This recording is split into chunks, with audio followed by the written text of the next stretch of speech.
Right then, United have beaten FCSB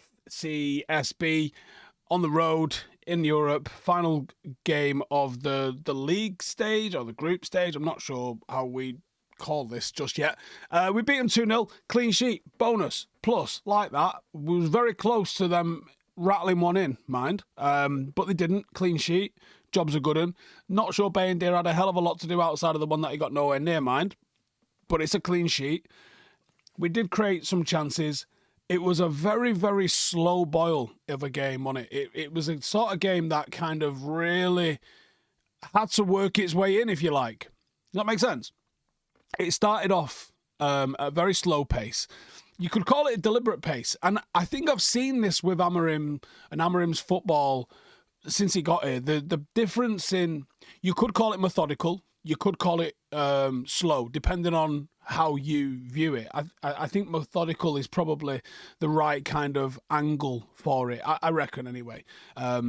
We are deliberate going forward. Now, when you get to the final third, it's controlled. You get to the final third, you then need to start breaking teams down. And for the first half, Jesus, did we struggle with that. Really, really just didn't have the magic in us. Second half, you bring Ahmad on, you bring Garnacho on. Garnacho running at people, was going past people for fun. That helps. Ahmad not as good, actually, off the bench, I didn't think. Didn't look anywhere near as much of a threat as I thought Garnacho did, which makes a change. But either way, Mainoo being played higher definitely looks like more of a goal threat. Literally, we come away with the game tonight because of him. 1 goal, 1 assist. Literally the difference maker in the team. Him being played as a 10 makes a load of sense.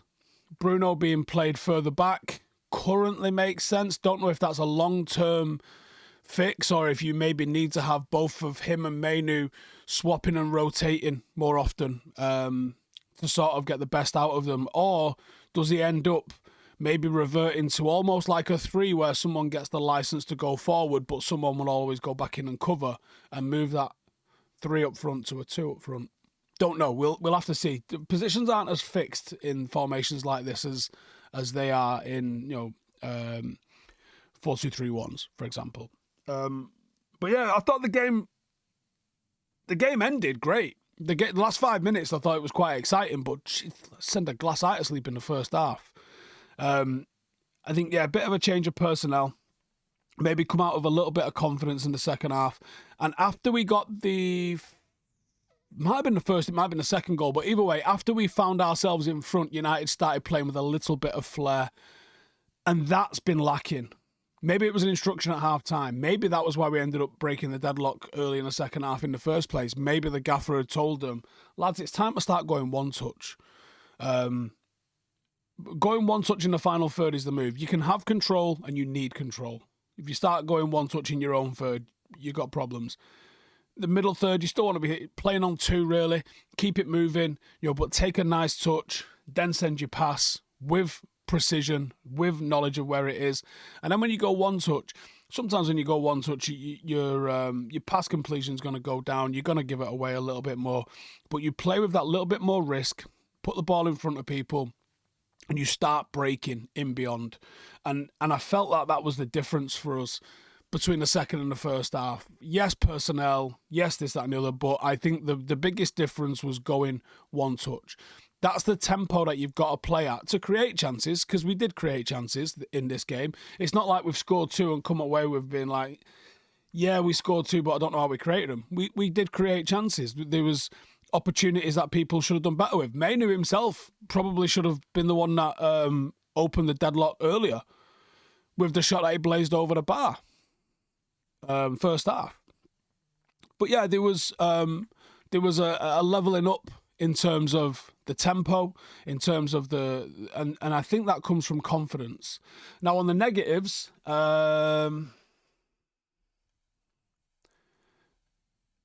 I don't think Collier suited this game. Now, you've basically given Ugarte a night off. That's a bonus ahead of weekend. And the other one, And the more worrying one than Collier, because Collier's still finding his feet. I know in terms of age, there's not a lot between these two, but people put far too much into age and not into like number of like first team games played, because that's really what it's all about. I am really worried about Rasmus Højlund. He is just dropping stinker after stinker after stinker. He is just not doing it. Now, he completed all of his passes tonight, but there was only 9. He didn't create a pass for anybody. I don't remember him doing if he did. He had a couple of shots. They were pretty weak shots. You know, he won 3 of 15 duels. It's just not enough.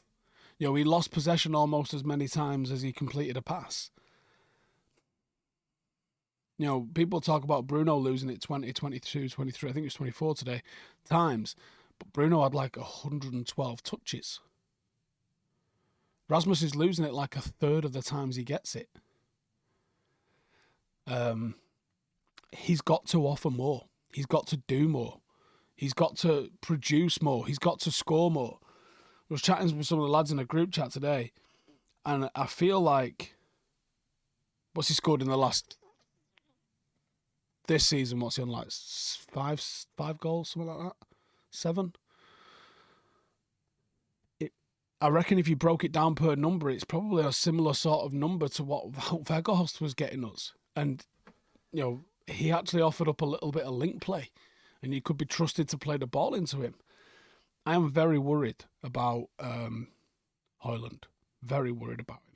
Now, I need to have a quick look. We've got Palace at the weekend, haven't we? That's at home on Sunday. Not sure what time kickoff is. 2 o'clock? That rings a bell, doesn't it?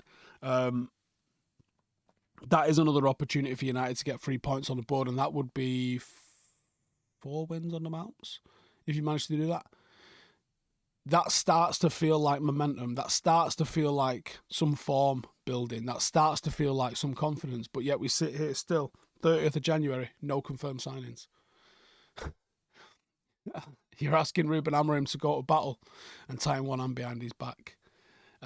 When I said fix this the other day, I'm talking to Ineos. People were like, what do you want Ineos to do? I want them to get some signings done.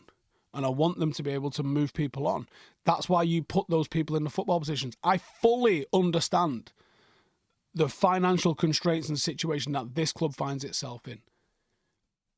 It's on you guys still. You can't just be like, well, we're in a really bad situation, so that's that. No, we are in a bad situation, fucking for sure. Fix it. Do something. Move some shit around. Get in the mixer. That's what you got to do. Know what I'm saying? Anyway, I feel better. But I'm still not happy.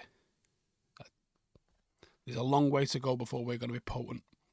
You know, Steaua Bucharest were not good. They had a little bit of fight and press after that. It was no bueno. Anyway, we came third in Europa. Let's see what the knockout stage brings. There's still about fucking 75 games left to go before you get to a final, so let's not start talking about Champions League football with that. Let's get to a quarters or a semi before we even think about that. And even then, I don't know if we've got it in us. Let us know your thoughts on the game, and I'll see you in the next one. Laters.